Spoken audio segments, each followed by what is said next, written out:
Kwena Maphaka south Africa का 18 साल का खिलाड़ी जो कि हाथ धोकर बाबर आजम के पीछे ही पड़ गया और कहने को अपनी डेब्यू सीरीज खेल रहा है। साउथ अफ्रीका का यह 18 साल का खिलाड़ी जिसका नाम क्वेना मफाका है, पाकिस्तान के सामने अपनी डेब्यू सीरीज खेल रहा है और अपनी पहली सीरीज के अंदर बाबर आजम की नाक में दम करके रख दिया।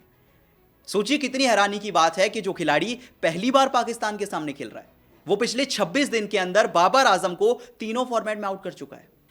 टेस्ट क्रिकेट, ओडीआई क्रिकेट, टी20 क्रिकेट, तीनों फॉर्मेट में बाबर आजम को आउट कर दिया। इस सीरीज में एक ट्रेंड सा बन गया है कि जब भी बाबर आजम बैटिंग कर रहे होते हैं सामने आ जाते हैं क्वेना मफाका। भले ही पहली बार खेल रहे हैं पर बाबर को आउट कर देते हैं और ऐसा इस पूरी सीरीज के हर फॉर्मेट में हुआ है। पहले टी20 में हुआ, फिर ओडीआई में हुआ और अब टेस्ट क्रिकेट में तो क्वेना मफाका का पहला विकेट बाबर आजम थे। सोचिए कितनी हिस्टोरिकल सीरीज हो गई उनके लिए कि बाबर आजम जो कि टेक्निकली पाकिस्तान के सबसे बड़े क्रिकेटर हैं, सबसे बड़े क्रिकेटर हैं, सबसे एक्सपीरियंस क्रिकेटर हैं, आप उनका पीछा ही नहीं छोड़ रहे हो भाई। अब मैं आपको एक और स्टैट बताता हूं जो कि आपको हैरान कर देगा, आपको यकीन नहीं होगा उस पर। अब सोचिए इस पूरी सीरीज में बाबर आजम का ओडीआई में जो मफाका के सामने एवरेज है वो सिर्फ 22 का है। 22 का एवरेज ओडीआई में है, 9 का एवरेज टेस्ट में है और 0 का एवरेज टी20 क्रिकेट में है। 0 का एवरेज टी20, टेस्ट, ओडीआई तीनों फॉर्मेट में बाबर आजम का पीछा नहीं छोड़ रहे क्वेना मफाका। कितनी हैरानी की बात है सोचिए। और आई थिंक मफाका के लिए ये बहुत बड़ी बात है क्योंकि बाबर आजम कोई छोटे मोटे खिलाड़ी नहीं है। भले ही फ्लॉप जा रहे हैं, रन उनके नहीं आ रहे, परफॉर्मेंस नहीं आ रही, पर बड़े खिलाड़ी हैं भाई। टी20 की बात आती है तो one of the leading run scorer हैं। इवन टेस्ट की बात कर लें, ओडीआई की बात कर लें, कई सालों से पाकिस्तान के सबसे बड़े क्रिकेटर हैं।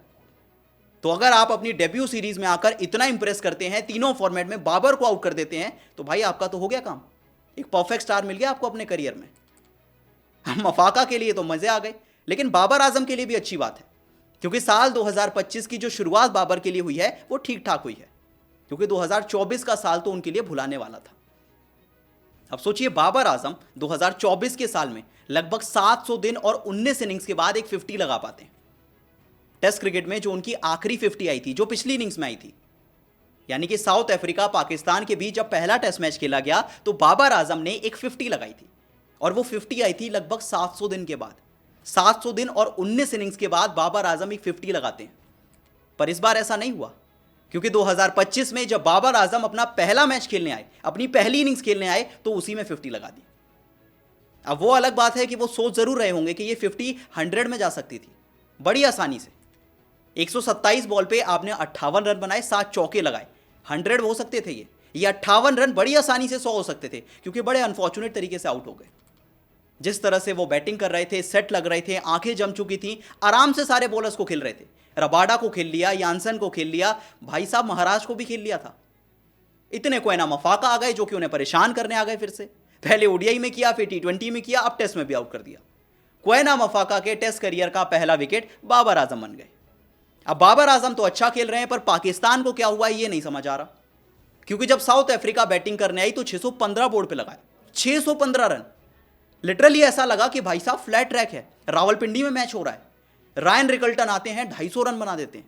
टेम्बा बवूमा आते हैं, शतक लगाते हैं। काइल वेराइने आते हैं, शतक लगाते हैं। सबने यकीन कर लिया था ये मैच ड्रॉ होगा, कुछ नहीं होगा इस मैच का। साउथ अफ्रीका ने लगभग 600 रन बनाए, पाकिस्तान 400-500 तो बनाएगी और मैच ड्रॉ हो जाएगा।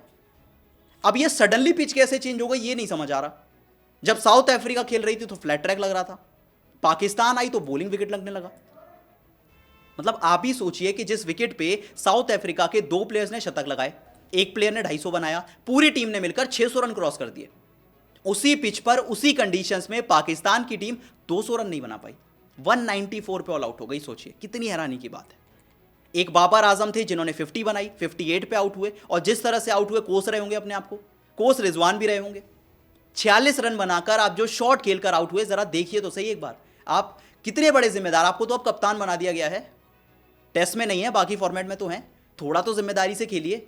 आपके सामने 600 रन बन चुके हैं। बाबर आजम पीछे की बॉल पे आउट हो गए, रिजवान पता नहीं कहां शॉट लगाने जा रहे थे। मतलब आई थिंक आपकी टीम के सबसे बड़े प्लेयर, सबसे एक्सपीरियंस प्लेयर्स इस तरह से आउट हो जाएं तो थोड़ी हैरानी की बात है। फिर आप किसी और को क्या कहें। लेकिन सच्चाई यही थी कि बाबर आजम, मोहम्मद रिजवान पाकिस्तान के लिए हाईएस्ट रन स्कोरर थे फर्स्ट इनिंग्स के। शान मशहूद के सिर्फ 2 रन आए, कामरान गुलाम के 12 रन आए, सौद शकील 0 पे आउट हो गए, आगा सलमान 19 पे आउट हो गए। और पाकिस्तान को फॉलो ऑन दे दिया गया है।